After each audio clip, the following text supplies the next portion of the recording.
பாடல்கள், வரலாற்று சான்றுகள் இவைகளிலிருந்து நாம் அறிந்திராத பல அரிய தகவல்களை நமக்கு அழகு தமிழில் வழங்க வருகிறார் பேராசிரியர் சுபவீரபாண்டியன் அவர்கள். நம் விடியலை வா நிகழ்ச்சியின் அடுத்த பகுதியாக வரவிருப்பது ஒன்றே சொல் நன்றே சொல்.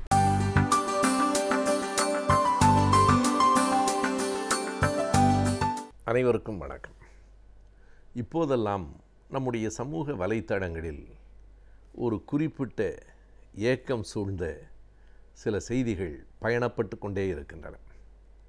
பம்பரம் விளையாடிய கடைசி தலைமுறை நாம் தான். பல்லாங்குழி இனி இல்லை. வெள்ளிக்கிழமை தோறும் ஒலியும் ஒளியும் நிகழ்ச்சி பார்ப்பதற்காக காத்திருந்த கடைசி தலைமுறையும் நாம் தான். குதிரை வண்டிகளில் இனி அடுத்த தலைமுறை பயணம் செய்யப் போவதில்லை என்று பழமை பற்றிய ஏக்கத்தோடு இப்படி செய்திகள் தொடர்ந்து வந்து கொண்டிருக்கின்றன. இவை அனைத்தும் உண்மைதான், நாம் மறுப்பதற்கு இல்லை. அவைகளெல்லாம் பசுமையான நினைவுகள்தான். நம்மினும் மூத்தவர்களுக்கு இதனை விட பசுமையான வேறு நினைவுகளும் இருக்கக்கூடும்.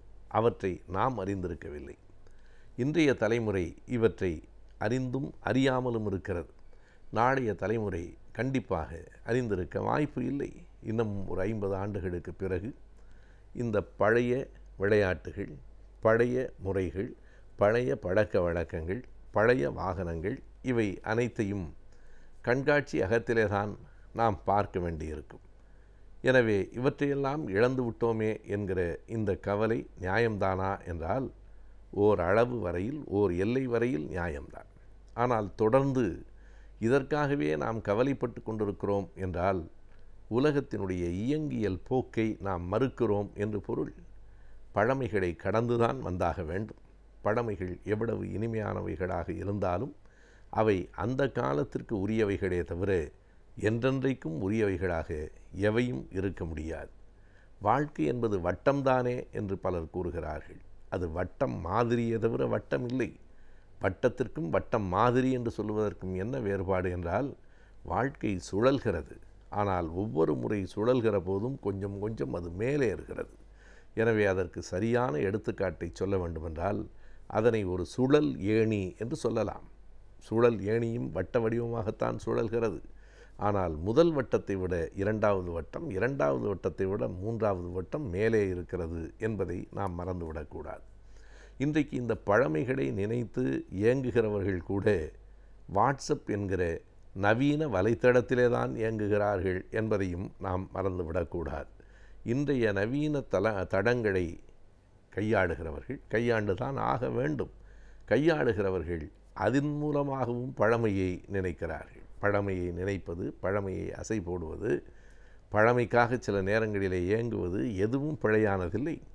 ஆனால் பழமையை மீட்டெடுக்க வேண்டும் என்று கருதுவது இயற்கையின் போக்குக்கு எதிரானது. நாம் மறுபடியும் குகைகளுக்கு திரும்ப முடியாது. என்னதான் நம்முடைய முன்னோர்களினுடைய வாழ்க்கை இயற்கையோடு இயைந்து இருந்தது என்று நாம் கருதினாலும் மறுபடியும் நாம் காடுகளுக்கு போய்விட முடியாது. இப்போது நாம் வாழ்வதும் கான்கிரீட் காடுகளிலே தான். ஆனாலும் இந்த காடு தான் நம் தலைமுறைக்கும் நம் நவீன அறிவியலுக்கும் உரியதாக இருக்கிறது. மறுபடியும் பழைய மரம் சூழ்ந்த காடுகளுக்கு நம்மால் போக முடியாது. போக வேண்டும் என்று கருதுவதாக வேண்டுமானால் சொல்லலாமே தவிர உண்மையிலேயே நீங்கள் போக தயாரா என்று யாரையாவது கேட்டால் இல்லை இல்லை ஒரு பேச்சுக்கு சொன்னேன் என்று சொல்லிவிடுவார்கள். நாம் வேடிக்கையாக சொல்லுவது உண்டு.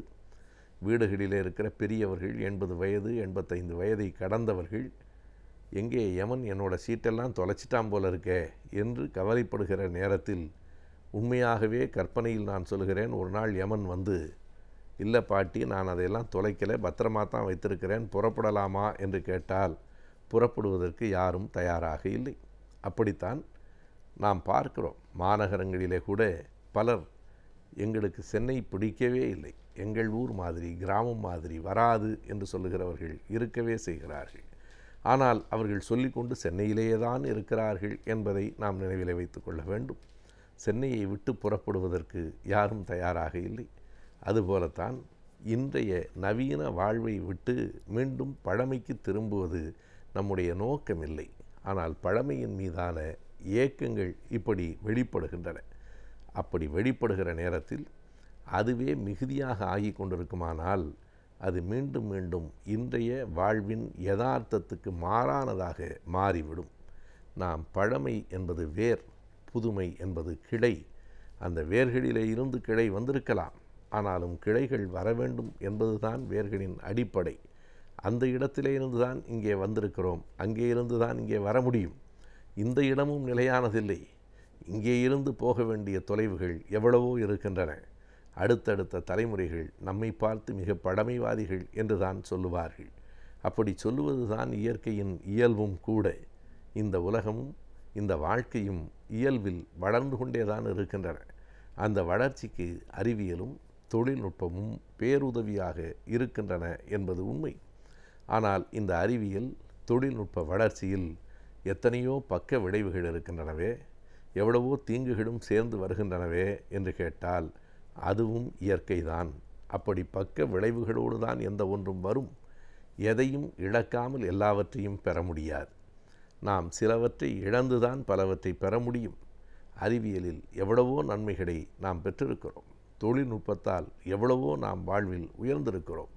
அப்படி வளரும் போதும் உயரும் போதும் பல பக்க விளைவுகள், சில தீங்குகள் வரும். அவற்றை களைவது எப்படி என்றுதான் நாம் சிந்திக்க வேண்டுமே தவிர ஒட்டுமொத்தமாக இவற்றையே கைவிட்டு விடலாம், மீண்டும் பழமைக்கு போய்விடலாம் என்று கருதுவது ஒரு புத்திசாலிக்கு உரியதாக இருக்க முடியாது. வீட்டிலே பழுதுகள் இருக்கலாம், நாம் ஓட்டுகிற வாகனத்தில் பழுதுகள் இருக்கலாம்.